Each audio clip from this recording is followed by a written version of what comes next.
देखिए, अगर आप एसबीआई के सेविंग अकाउंट में आप पैसे जमा करते हैं और ना तो आरडी करवाते हैं, ना एफडी करवाते हैं, तो आपको जनरली कितने परसेंट का आपको इंटरेस्ट मिलता है यानी कि ब्याज मिलता है। तो आज हम उसी का कैलकुलेट करेंगे कि आखिरकार किस प्रकार से कितने दिनों के लिए और कितने दिन के बाद हमारे अकाउंट में वो पैसे ट्रांसफ़र होते हैं। तो देखिए, सबसे पहले हमें क्या करना है कि हमें क्रोम ब्राउज़र पे जाना है एसबीआई का इंटरेस्ट पता करने के लिए। तो क्रोम ब्राउज़र पे जाने के बाद वहाँ पर आपको टाइप कर लेना है एसबीआई इंटरेस्ट, ठीक है?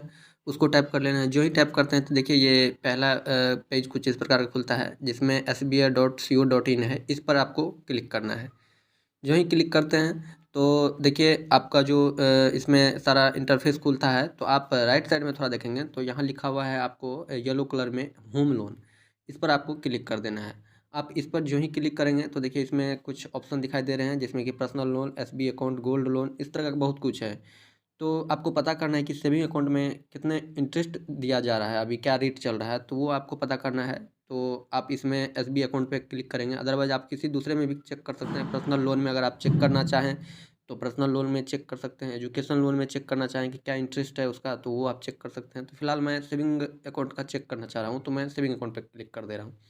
तो देखिए ये है अभी जो चल रहा है ये 2.70%, यानी कि 2.70% अभी चल रहा है। 10 करोड़ से नीचे अगर आपका है तो 10 करोड़ से अगर ज़्यादा है तो 3% का आपको लोन दिया जाए, ये क्या वो इंटरेस्ट दिया जाएगा, ठीक है।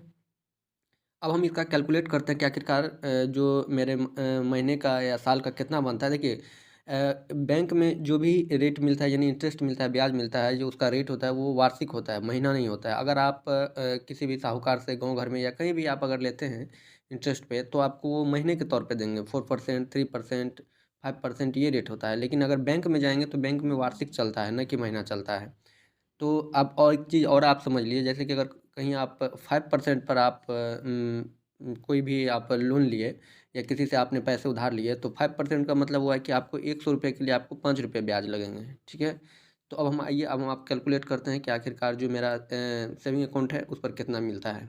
तो देखिए हम कैलकुलेटर में गए, कैलकुलेटर में जाने के बाद मान लीजिए मैंने अपने अकाउंट में 1 लाख रुपये जमा कर दिया है, ठीक है।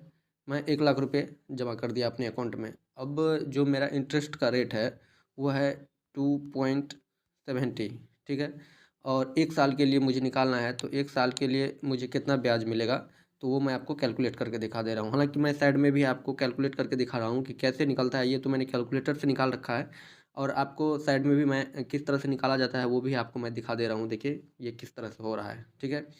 उसके बाद देखिए 2.70% मैंने इंटरेस्ट कर दिया। अब मैं कैलकुलेट कर लूँगा, कैलकुलेट कर दूंगा तो जो मेरा पूरा ऑल ओवर वैल्यू होता है वो होता है 1,27,27 रुपया। तो ये तो पूरा यानी कि जो मेरा अमाउंट था, मैंने शुरू में जितना उसमें डाला हुआ था 1 लाख रुपया, और जो मेरा ब्याज 27 वो जोड़ के है 1,27,27 रुपये। लेकिन कुल अगर ब्याज देखेंगे तो ये देखिए नीचे में राइट साइड से टोटल इंटरेस्ट लिखा हुआ है 2727 रुपया 46 पैसा। तो ये तो आया अब मेरा साल का यानी 2727 रुपया। तो अब हम महीने का निकालेंगे, तो महीने पर निकालने के लिए हम क्या करेंगे, फिर बैक जाएंगे, ठीक है। और बैक जाने के बाद फिर कैलकुलेटर पर हम क्लिक करके उसके बाद हम क्या करेंगे, 2727 डिवाइड बाय 12 करेंगे। तो देखिए ये जो 236 रुपया 25 पैसा है ये आया एक महीने का ब्याज। यानी अगर आप 1 लाख रुपये अपने बैंक में जमा करते हैं और कुछ भी नहीं करवाते हैं, तो आपको जो बैंक ब्याज देगी 2.70% के हिसाब से, तो वो 227 रुपये 25 पैसे देगी महीने के हिसाब से। और ये हर महीने पैसे नहीं आते, ये 3 महीने यानी कि 3 3 महीने पे आपके अकाउंट में ट्रांसफ़र होंगे। तो 227 को 3 से मल्टीप्लाई करेंगे तो 227 को 3 से यानी कि 681 रुपये आपके 3 महीने के बाद आपके अकाउंट में ट्रांसफ़र कर दिए जाएंगे, अगर आप 1 लाख रुपये मेंटेन किए रहते हैं आप साल भर तक तब। तो इस तरह से आपका ब्याज का कैलकुलेट होता है। तो अगर एसबीआई में आप पैसे रखते हैं बिना किसी टर्म एंड कंडीशन के, तो आपको 2.70% के हिसाब से ब्याज मिलने वाला है। इससे अच्छा अगर आप पैसे लगाते हैं, रखते हैं हमेशा के लिए, तो आरडी करवाइए, एफडी करवाइए, उसमें ज़्यादा ब्याज दिया जाता है क्योंकि उनका जो रेट है वो काफ़ी हाई है। आशा करूँगा ये वीडियो आपको पसंद है। अगर ये वीडियो पसंद हो मेरे चैनल को सब्सक्राइब कीजिए, वीडियो को लाइक कीजिए और ज़्यादा से ज़्यादा शेयर करना ना भूलिए। धन्यवाद।